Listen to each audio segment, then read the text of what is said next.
مروان عثمان أوتاكا النهارده وعمل ضغط عالي متقدم زي ما الكتاب بيقول، عمل ضغط عالي متقدم بيفكرني بيه بوسام أبو علي، ودي أول لعبة معانا وضغطه قوي جدا جدا من مروان عثمان، يقدر يستعيد الكورة تاني لفريقه النادي الأهلي ويرجع الكورة تاني تحت استحواذه. ودي كمان لعبة تانية معانا هي نفس القصة برضه، ضغط عالي على مدافعين سموحة، مش مهنيهم على الكورة خالص، مش مخليهم يطلعوا بالكورة براحتهم، بيقدر يضغط، مش بيضغط وخلاص، لا بيضغط ويستعيد الكورة في أماكن خطرة ومميزة زي الكورة اللي فاتت وزي الكورة دي. ودي واحدة تانية برضه نفس القصة ونفس الضغط العالي، وبيستعيد برضه الكورة ويلعبها على طول لإمام عاشور، وإمام عاشور هنا لعب له الكورة مرة تانية، وهنا أوتاكا رجع الكورة لبن رمضان، ولكن للأسف بن رمضان ما قدرش يستغلها بشكل مثالي. ودي كورة في الشوط التاني، ودي أهم كورة بالنسبة لي، لأن هنا ده مهاجم النادي الأهلي، شوف راجع يضغط لحد فين وما كسلش ومنع كورة خطيرة جدا. في الأول ضغط هنا ومدافع سموحة قدر يلعب الكورة لقدام عمرو السيسي على ما أعتقد. شوف هنا بقى مروان هنا بص لقاه رايح ومفيش حد ضاغط عليه، كمل معاه ورجع معاه وعمل عليه الضغط وقدر يستعيد الكورة للنادي الأهلي ورجعها تاني في استحواذ النادي الأهلي. أي مهاجم تاني في اللقطة دي كان ممكن يكسل، ممكن يقول لك انا مالي، انا مش قادر، ده انا خلاص جريت كتير طول الشوط الاول والشوط الثاني، خاصه ان ده كان في دقيقه 70 تقريبا، ولكن مروان ما عملش كده وقدر يرجع الكوره تاني للنادي الاهلي. وغير الهدف اللي هو سجله بعد متابعه جميله، الراجل دوت اتحرك تحركات مميزه النهارده، لولا رعونه بعض لعيبه الاهلي كان ممكن يجيب له هدفين كمان اقل واجب، زي الكوره دي اللي بن رمضان لو لعبها له كان راح انفراد وجون رسمي فهمي نظمي، ولكن للاسف بن رمضان اختار الحل الاسوأ ولعب الكوره لبن شرقي المزنوق. وزي الكوره دي اللي اتحرك فيها تحرك ذكي جدا وقدر يخطف الاتنين مدافعين بتوع سموحه، ولكن للاسف الكوره اتلخبطت في رجل محمد هاني وكان ممكن يبقى هدف تاني لمروان عثمان. دو ان اسرع دليفري في مصر عاد اليكم من جديد، بس النسخه المهاريه بشكل اكبر. تعال شوف هنا بالعمري عمل ايه في خالد الغندور، اي لعيب كوره في الحته دي هيجي في دماغه ان الكوره هتتلعب لبن رمضان، وده اللي توقعه خالد الغندور بنفسه، ولكن بالعمري لعيب الكوره المهاري عمل حاجه تاني خالص وخلى خالد الغندور يغفل كده ويقيل لمده 5 ثواني على نجيله استاد برج العرب ورقصه ترقيصه وجعت له ظهره. ومش بس كده، بعد كده سدد كمان تسديده ولا اروع ولا اجمل وكملها مروان عثمان. تعال اوريك واحده تانية بدأها بالعمري من ورا خالص وكملها بسبرنت زي ما انت شايف كده بالكوره، سبرنت قوي جدا جدا جدا، وكمل بالكوره وقدر يلعبها لبن رمضان. يسكت؟ لا، ده بعد ما لعب الكوره لبن رمضان بتمريره بالمسطره من بين رجلين مدافع سموحه برجله اليمين كمان الاضعف، كمل الكوره وقدر ياخد الكوره ويروح بسرعته في المساحه الفاضيه، ولكن تمرير بن رمضان ما كانتش افضل حاجه.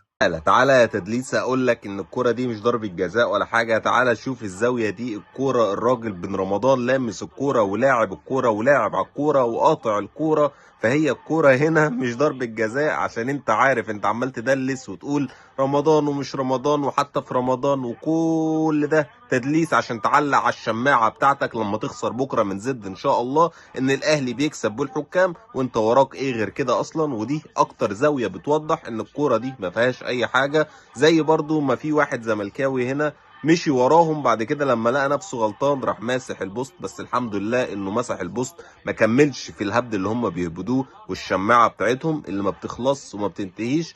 كوره بن رمضان ما فيهاش اي حاجه، ما فيهاش ضربه جزاء، لان زي ما هو واضح كده بن رمضان لعب الكوره.